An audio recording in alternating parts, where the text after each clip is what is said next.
Well, folks, in today's video, we visit Lark Spur Line train store located in Marrickville, Ontario. This is a train store I've done some tours of in the past. However, recently I wanted to pay them another visit as they were having their annual Boxing Day to New Year's sale, where nearly everything in the store is 10% off. To make things even better, my buddy Nick the Train Nerd informed me beforehand the store had acquired around $20,000 worth of brass and die-cast locomotives, which is certainly something I wanted to have a look at. So we'll have a look around and we'll see what exactly they have in stock today. So as usual, we'll begin our tour by heading over to the consignment section. They didn't have a whole lot in the way of used HO locomotives out here. However, they did have just about every piece of rolling stock you could imagine. There wasn't anything I was personally interested in, but it's always worth having a look through. Not too far away from that, they had this really nifty Marks train set, and from what I could tell, this thing appeared to be almost completely original. It had the original track, train, and controller. I don't know a whole lot about Marks, but this certainly looked like a really cool little set. Then over here they had some slightly rougher HO locomotives. They were selling these off as projects. Over in the second consignment section, they had a whole bunch of different pieces of rolling stock all being sold at a discount in these bins. And then just above that, they had some various locomotives. They had this CN Shell, a Canadian National FP40 dummy locomotive by Lifelike. Then they had this 1950s locomotive, which is die-cast in a Lionel box, an old Lima 040, and some sort of a steam locomotive from Model Power. Over in this part of the store, they had an entire N-scale layout, and the story behind this is that someone donated it to the store with the condition that they couldn't sell it. So they were looking to give it away, so they were doing a bit of a raffle, which I think is really nice. Now, even though the store mostly focuses on HO scale stuff, they did have a few pieces of G scale equipment, as well as a variety of N scale rolling stock.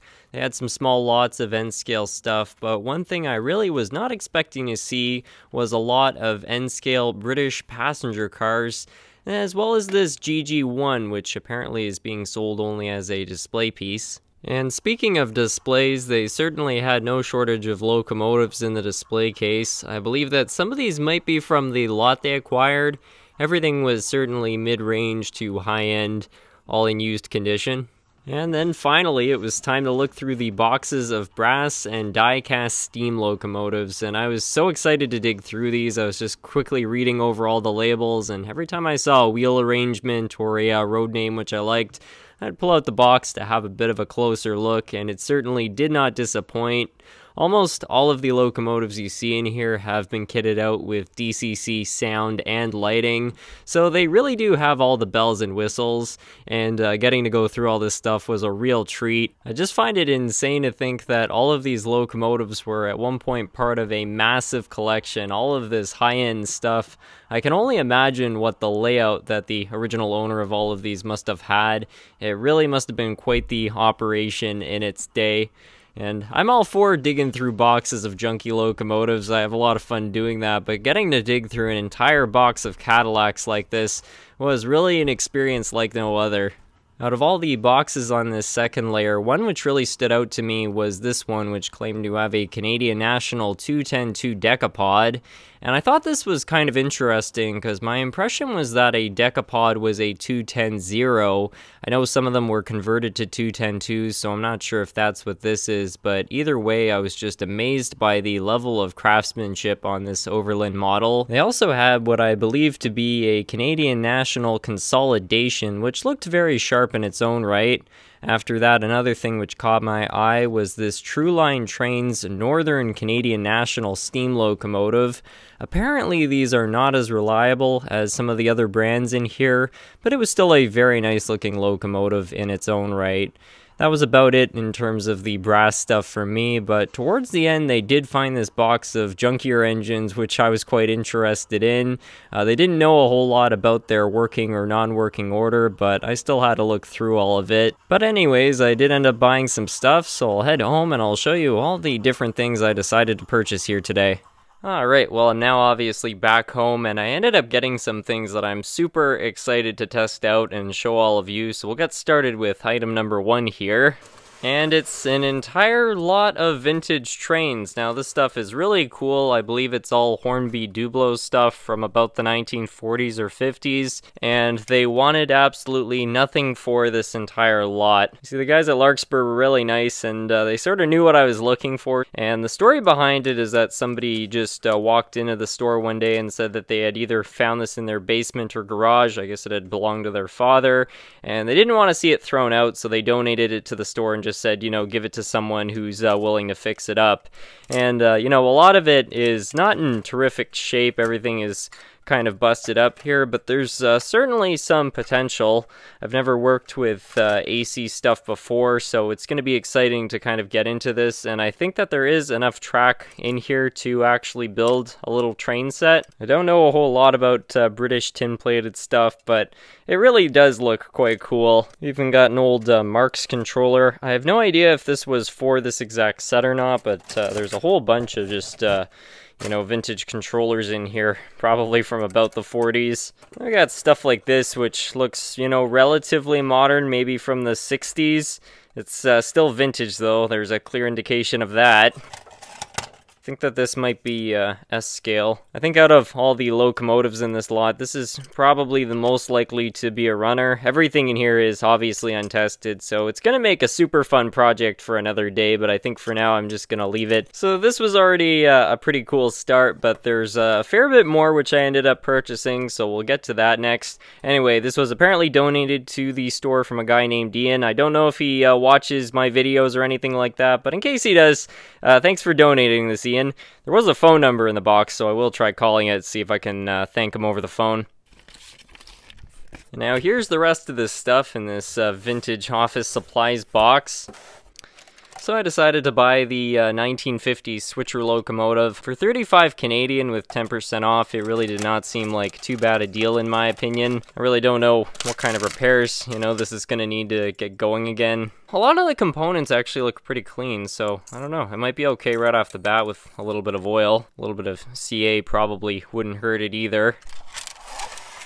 And then I found a couple miscellaneous cars. These didn't have a price tag on them, and the guys there were really nice, and they just threw them in for free. And then I ended up getting two different ABA sets. I can't remember what's what, but we'll open them all up, and I'll show you why I decided to buy these. So this was part of the junky box, which was taken out at the very end, and at first it just looked like some conventional Athearn Blue Box stock, which is good, but the thing that really caught my eye about it was this whole contact system on the bottom here, and I mean, this looks super dodgy. Then I looked in here and there were all these wires going up to these boards, so I was like, okay, somebody's done something very unusual with this, so I brought it up to the cache and we opened it up. And I don't know what the heck this is. This is the kind of thing I love. I love it when people, you know, build some sort of experimental train or a special project like this, which is, you know, super complicated.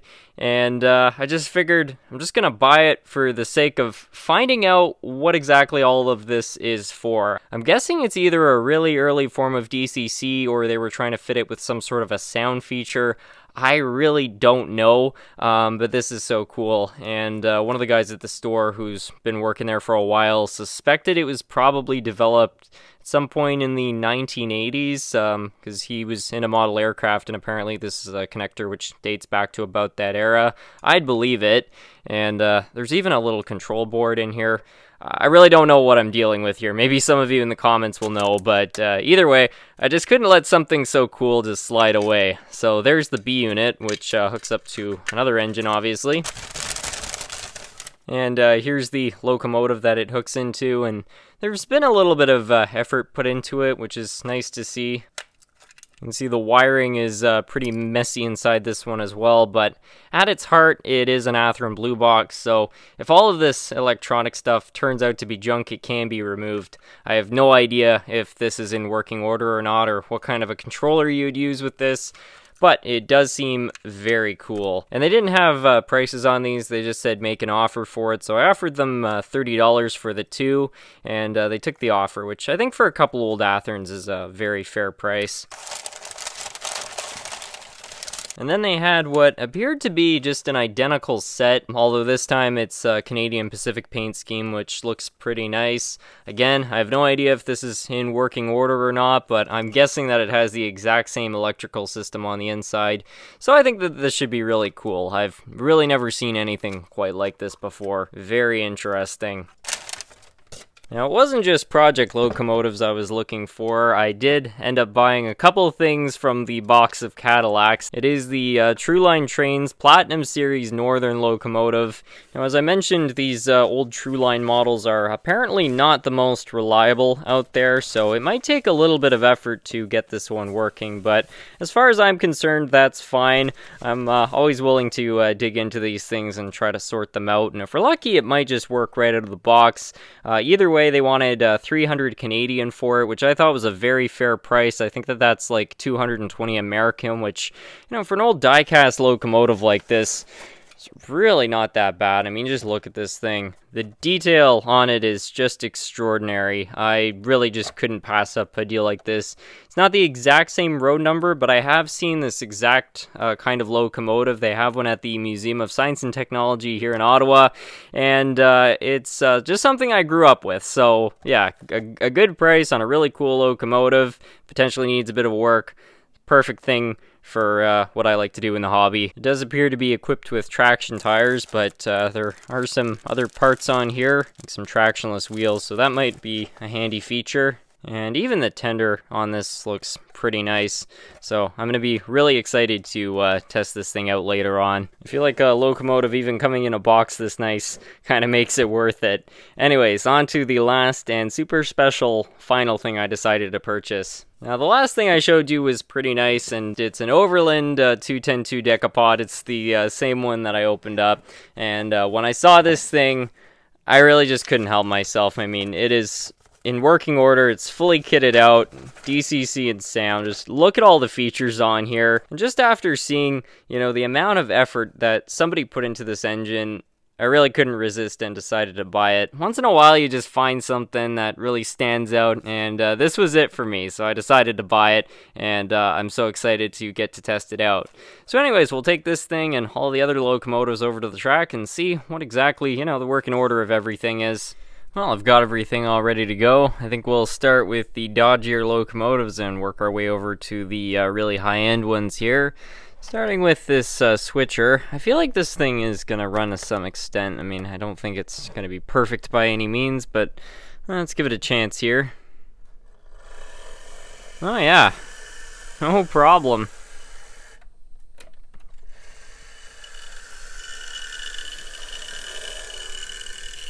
This is way better than I was expecting. I thought this was going to stutter and have all sorts of issues. So I guess we'll call that one a success. Now on to one of the dodgy project locomotives. I have no idea if this is the correct controller or anything, but let's give it some power anyway. I don't know if it's supposed to be making that sound. It's idling. Crank up the voltage a little more. Yeah, it's cool. It's got a sound system, but it's not doing anything. I don't know if I'm going to end up frying something. And now it's not doing anything.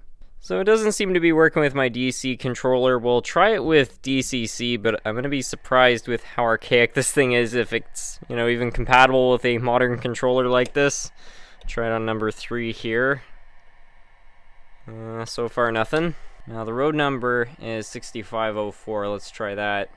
So far I'm not seeing anything. We'll try the back one here.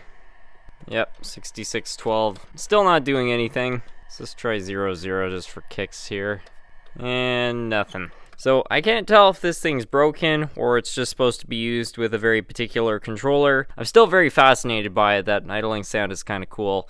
Anyways, let's test out the other one now. I expect to see fairly similar results with this one. This little spring-loaded contact system's already messing with me a little bit. Makes putting the engines on the track kind of weird. Some of this wiring is already not looking so good, but there's the connector anyhow. Well,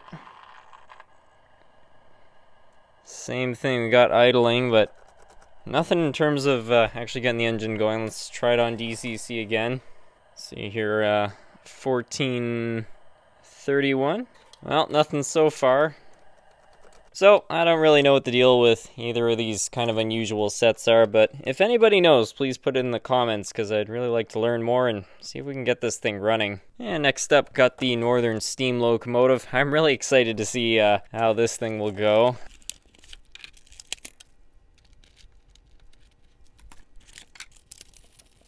The sockets for the locomotive are inside the tender there. That's going to be kind of awkward to get at. Alright, I just quickly went and got that connector all hooked up off camera to save a bit of time here.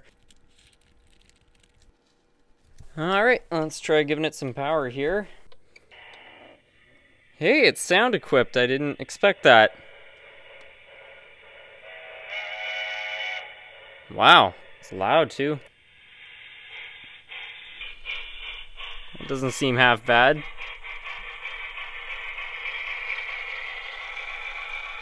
Oh, it's got cabin lighting too. Uh-oh. Something bad's happened. Looks like it's blown a traction tire. Well, luckily it has a wheel set to replace this, because frankly I wouldn't want that anyway.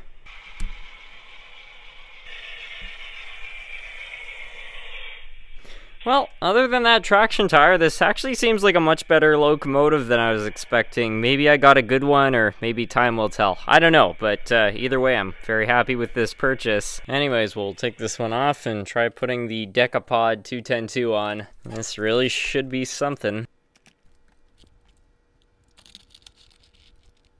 Yeah, the cheaper engines seem to have a little bit of a better sound card, but that's fine. Let's try giving this one some power.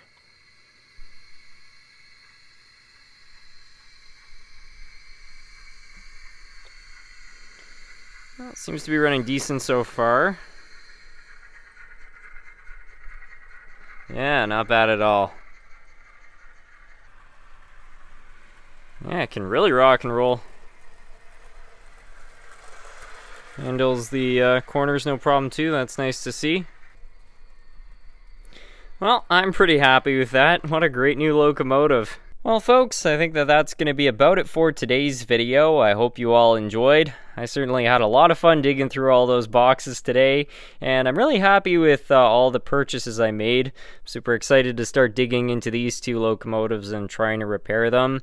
I really have no idea what exactly it's going to take to get them running again, because frankly these are both out of the realm of what I'm usually working on. I usually don't work on things with so many circuit boards. It's always fun to step outside your comfort zone once in a while and work on something a little bit different, and I think these two engines are going to be just that, as well as that British stuff. That's definitely different, being 3-rail AC. Totally different from anything I've ever worked on before. So huge thanks to the guys at Lark Spur for going through all those boxes in the back, because obviously I had no idea any of this stuff was there. So it was nice of them to find all this stuff and let me look through it, because yeah, I think that this will make for some very cool projects. But until then, I just want to thank you all so much for watching.